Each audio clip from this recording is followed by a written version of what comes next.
Сайн уу, ано байна. Энэ удаад нэг номын ревюгээр уулзж байна. Өнгөрсөн сард би нэг найзынхаа хүсэлтээр баг хамт олноороо хамтран бичсэн нэг номынхын нээлтийн хилцүүлгийг удирдсан. Тэр ном нь бол гадаадад магистрт суралцахад өөрийгөө бэлтгэх 8 алхам. Үндсэндээ тэд нар бол нэг 8 алхам гэж томьёолоод байгаа юм байлээ. Тэгэхээр энэ номыг уншаад төрсэн сэтгэлдээ энэ видеогоор хуваалцъя гэж хэллээ. Энэ номыг гадаадад магистрийн хөтөлбөрт суралцсан 4 хүн хамтран бичилсэн. Ийдээ 8 алхмаа бол гаргаж ирээд тус тусаар нь бүлэг бүлгээр нь хуваажуул ажилласан байлээ. Уншаад эхлээд дуустал нь бол үндсэндээ нэг 2 цаг ч юм уу 3 цагийн дотор бол уншаад дуусчих боломжтой. Хаасайгүй бас хайгаад олчих боломжтой. Тийм зөвлөгөөнүүд л байсан. Гэхдээ би өмнө нь ерөөсөө ингэж монгол хэл дээр энэ зөвлөгөөнийг нэгтгэн гаргасан ийм номыг бол харж байгаагүй. Магадгүй байдаг бол бас бусад энэ үзэгчдтэй зөвлөхүүднээс видеоны дор комментар бол үлдээгээрэй. Аргачлалыг айгүйх өргөн хүргэсэн ном шиг санагдсан л да. Яасан гэхээр зорилгоо тодорхойлох гэдэг хэсэг айгүй таалагдсан. Юу гэхээр зөвхөн магистрт суралцах зорилготой байх нь бол хангалтгүй юм аа. Цаашлаад юу хийж амьдрмаар байгаа юм, амьдралдаа ямар өөрчлөлт хиймээр байгаа юм гэдгээс эхэлнэ. Тэгээд тэрийг чинь дэмжихийн тулд чамд ямар боловсрал хэрэгтэй байна, ямар чадвар хэрэгтэй байна гэдгийг тодорхойлоод тэгээд тэрийг чинь чамд олгох ямар хөтөлбөрүүд байна вэ гэсэн юм аргачлалуудыг бол гаргаж өгсөн байгаа. Зөвхөн хүн болгон гадаад суралцсан гэд бодож явдаг. Гэтэл яг чамайг өөрийгөө чинь empower буюу чадахжуулж өгөх ямар асуудлууд, ямар хөтөлбөрүүд, ямар боломжууд байна вэ гэдгийг хэрхэн олж авахыг бол энэ ном дээрээс л өгсөн надад санагдсан. За нэгэн зорилгоо тодорхойлсон, юу хийхээ мэдсэн байгаа бол тэр зорилгыг чинь дэмжих ямар хөтөлбөр, ямар програмууд байна вэ гэдгийг бол олж мэдэх хэрэгтэй. Тэгэхээр суралцахаар зихж байгаа сургууль болон хөтөлбөрүүдээс сонгохдоо айгүй тийм бизнесийн ухаан дээр ханддаг шиг хандлагаар бол хандах хэрэгтэй харуулж ирсэн. Нөхөр Tesla шинжилгээ хийгээд SWOT шинжилгээ хийж гарч ирсэн дараа үр дүнгөө бол гаргаж ирэх хэрэгтэй. Тэгэхээр ерөөсө зөвхөн юм толгой дотроо бодоод байх биш. Цаасан дээр тэрийгээ буулгаад бүх юмыг жагсааж бичиж яагаад цаасан дээр биш юм магадгүй Excel sheet нээж яагаад ч юм уу бичиж яагаад тэгээ шийдвэрээ гаргах юм бол цаашдаа дараагийн алхмууд ч илүү хэлбэрхэн болно. Тэгэхээр бизнест ханддаг шиг ухаанаараа боловсрлоо сонгох гэж байгаа газартаа бол хандах хэрэгтэй гэдгийг энэ номдэр тусгасан байлээ. За ингээд хизээ хаашаа явах гэж байгаа хэрэг мэдсэн бол тэр өдрийг хүртлэх төлөвлөгөөгөө гаргаж авна. Бас дахиад бизнес ханддаг шиг аргачлалаар хандаарай. Гант чарт гаргаад за энэ өдрөөс эхлээд энэ өдрийг дуустал би ийм юм хийн. Эндээс энэ өдрийг хүртэл ийм юм хийн. Эндээс энэ өдрийг хүртэл ийм юм хийн гэд. Яг магадгүй сургуультай хандах, нэмээд санхүүгийн тусламж авах гэж байгаа бол тэрэндээ хандах зэрэг ажлуудаа ерөөсө хамгийн сүүлийн сарлуу, хамгийн эцсийн хугацаанд хүртэл бол хойшлуулахгүй тул бүх юмыг анханаас нь тэр өдрөөсөө яг өнөөдрөөсөө эхлээд тэр өдрийг хугацаа дуустал цаг минутаар нь төлөвлөх нь чаашаа. Гэхдээ өдрөөр нь төлөвлөө явуучих хэрэгтэй. Тэгээ баг багаар хийж яхад гинт ажилчин бол овоорхгүй аажмаар бол хийгдэж нэгдийг харагдажсэн. Энэ номон дээр бол яг энэ цагийн менежментийг цагаа хэрхэн удирдах ямар аргачлалууд байдаг талаар зохиогчд өөрсдийнхөө туршлагаас хуваалцсан байлаа. Тэдний нэг нь бас хөөрхөн нэг bullet journal нэг шиг стил байсан л да. Дотор нь ингээд дэлгээд харчих боломжтой. Үндсэндээ future log маягийн юм байлээ. Тэгэхээр хэрвээ энэ аргачлал чамд таарч ивэл яагаад ч үзүүлэхгүй гэж. За тэгэхээр цагийн төлөвлөгөөндөө тусгасан юмнуудын чинь нэг чинь оновчтой сайн резюмег буюу товч намтраа бичих бол байх ёстой.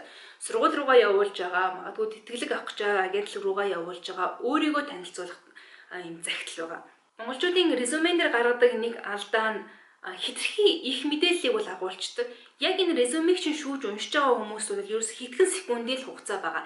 Нээж хараад цаашлаад чиний энэ маягтыг аппликейшнийг цааш нь явуулах уугүй юу гэдгийг хэдхэн секунд байгаа учраас тэр цагийг маш оновчтойгоор ашиглах хэрэгтэй. Тэгэхээр ерөөсө нэгэн нүүрэн дээр багтааж резюмегээ ер нь бэлтгэх хэрэгтэй. Ингэхдээ зөвхөн тухайн хөтөлбөр эсвэл тухайн ажилд яг хамаарах яг чухал тийм мэдээллүүдийг л агуулж өгөх хэрэгтэй. Яаж тэгвэл тэрийгэ бичих вэ гэхсэндээ айгүй хөөрхөн оролт өгсөн байлээ. За 5 дугаарт бол оновчтой сайн эссе бичих байгаа. Энэ бол яг өөрийг чинь тухайн хөтөлбөрт хандж байгаа бусад хүмүүсээс ялгаруулж өгөх хамгийн том зэвсэг. Яг яагаад чи энэ хөтөлбөрт хамрагдах ёстой юм? Яагаад чи магадгүй энэ ажлыг авах ёстой юм бэ гэдгийг өөрийнхөө эссэгээр нотлон харуулах нэг боломж чинь энэ байгаа. Таны өргөдөл амжилттай болох хэсэг нь эсээг хэрхэн бусдаас ялгарх үйс өөрийн болгож үр дүнтэй бичгээс шалтгаална. Эсээний агуулга тодорхойлох дасгал, эсээ бичих бүтэц, зайлсхийх шаардлагатай 12 зүйл, эсээний бүтэц агуулгад харьцуулалт хийх дасгал. 6 дугаар хэсэгт нь бол оновчтой сайн тодорхойлох захиа авах гэж байгаа. Энийг бол хөвчлэн таныг өөрөөр нь тодорхойлж чадахгүй 2-3 хүнээс бол авдаг. Хэцүү юм нь болохоор хитрхи цагийн тулгаж шилдэг. Тэгээ хоёрдугаарт тэр хүндээ тодорхойлох захиа авах гэдэг хүндээ хангалттай мэдээлэл өгдөггүй. Та намайг тодорхойлох захиа бичээд өгөөч гэд амаар хэлчихдэг. Тэгээ нөгөө нь яг ямар агуулгатай бичих гэдгийг мэдэхгүй байдаг ч юм уу те. Тэгэхээр нэг нөгөө Гантийн чарт гаргаад цагийнхаа хуваарь төлөв гаргацсан бол тэгэл гаргасан цагаас эхлээд тэр хүн рүүгээ шууд имэйлээр хана. Гэтэ имэйл аягүй зөв бичээрэй. Би ийм хөтөлбөрт ийм зорилготой ингэж хандах гэж байгаа юм. Надад ийм боломжууд байгаа гэж үзэж байгаа учраас би энэ рүү хандж байгаа юм аа. Та надад тодорхойлох захиаг ийм агуулгаар ийм бүтцийн дагуу бичиж өгөх боломжтой юу гэдэг асуудлаа имэйлээр явуулчих. Уцаар шууд залгаад авах хэлэх юм бол үгүй гэж хэлэхэд айгүй амархан.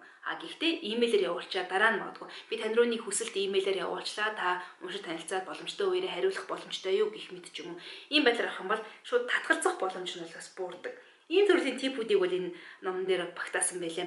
Тодорхойлох захиа бол таны хувийн, нийгмийн, боловсролын болоод ажлын ур чадвар, тэдгээртэй холбоотой онцгой чанаруудыг танд дүрслэн харуулах боломж. Тэгэхээр өөр хүний нүдээр таныг хэрхэн харж ийнвэ гэдгийг энэ тодорхойлох захиагаар бол гаргаж ирж байгаа. Тэгэхээр өөрөө ч та бодоогүй, эсэн дээрээ бичиж гэж бодож байгаагүй хүмүүдийг өөр хүмүүс л анзаарсан байдаг. Тэгэхээр энэ таны эсээг дэмжиж өгөх өөр хүний нүдээр харж байгаа тайлан дүгнэлт болж байгаа учраас хизээ таны маягтыг улам бүр сайжруулж өгнө гэсэн. Тэгэхээр өөрөө тодорхойлох захиалаа бичээд өөр хүнээр гарын үсэг зурулах гэдэг асуудлын дээр бол байж болохгүй. Дандаа тэр хүнээрээ бичвэрээ авчвал илүү дээр. 7 дугаар алхам ярилцлагадаа бэлдэх. Янз бүрийн ярилцлагуудад хийдэг юм бэлээ. Нүд-нүдээ хараад хийж болно. Магадгүй яг одоо би ингээд камерын үүдээс хараа сууж байгаа шиг видео кол хийдэг ч юм уу хийж болно. Олон хүнтэй ярилцж болно. Ганцхан хүнтэй ярилцж болно. Энэ болгонд өөрийгөө яаж бэлдэх вэ гэсэн аргачлалуудыг 7 дугаар бүлэг дээр бол өгсөн юм байна. Тэтгэлгийн ярилцлага бол англи хэлний шалгалт бус, харин чи хэн бэ? Чиний хүсэл зорилго юу вэ? Чиний сайн тал юу вэ гэх зэргийг харуулах боломж. Магадгүй ярьцлага авахгүйс сууж байгаа хүмүүс чиний эсээг уншаагүй гэж болно. Чиний тодорхойлох захидлыг уншаагүй гэж болно. Яг тэгвэл бод байдал тийм ч зарим нь уншаагүй байдаг.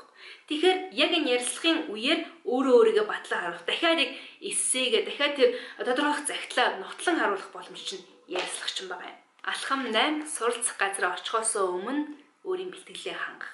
Нэгэн сургуулаа сонгоцсон, сургуультай орсон явахаар бэлдэж байгаа бол ууршаад өөрийн expectation буюу хүлээлттэй бодит байдал руу авчрах хэрэгтэй. Зүгээр ошоод бүх юм болчдаг биш. Ер нь амьдралын хэв маяг огцом өөрчлөгдөн гэдэгт бол бэлдэх хэрэгтэй. Хэрвээ ганц бие хүмүүс л харьцангуй амархан байх, харин гэр бүлээрээ явах гэж байгаа ч юм уу, магадгүй хүүхдтэйгээ явах гэж байгаа хүмүүсийн хувьд амьдрал өөр байдаг. Ялангуяа хүүхдээ авах гэж байгаа бол хүүхдийнхаа сургуулийг бэлдэх, сургууль цэцэрлэгийг бэлдэх гэх мэт ийм нэмэлт ажлууд бол орж ирдэг. Учраас энэ дэ сэтгэл санаагаа болоод өөрийнхөө гэр бүлийг ч гэсэндээ бэлдэх шаардлагатай байт юм бэлээ. Энийг бол нэг дор төвлөрүүлсэн ном болсон санагдсан. Нэг дор суугаад уншаад дуусны дараа бол яг өөр газараас бол олж унших боломжтой байна. Гэхдээ нэг дор бүгдийг багцалсан айгүй эвтэйхэн гарын авлага болчихсон санагдсан. Энийг educate-ийнхэн гаргасан. Тэгээд 4 хүн хийсэн байлээ. Магадгүй номын талаар дэлгэрэнгүй мэдээлэл байх юм авахыг хүсэх юм бол educate-ийн хуудсыг, Facebook хуудсыг би видеоны доороос холбочихъя. Тэгэхээр ийм байна.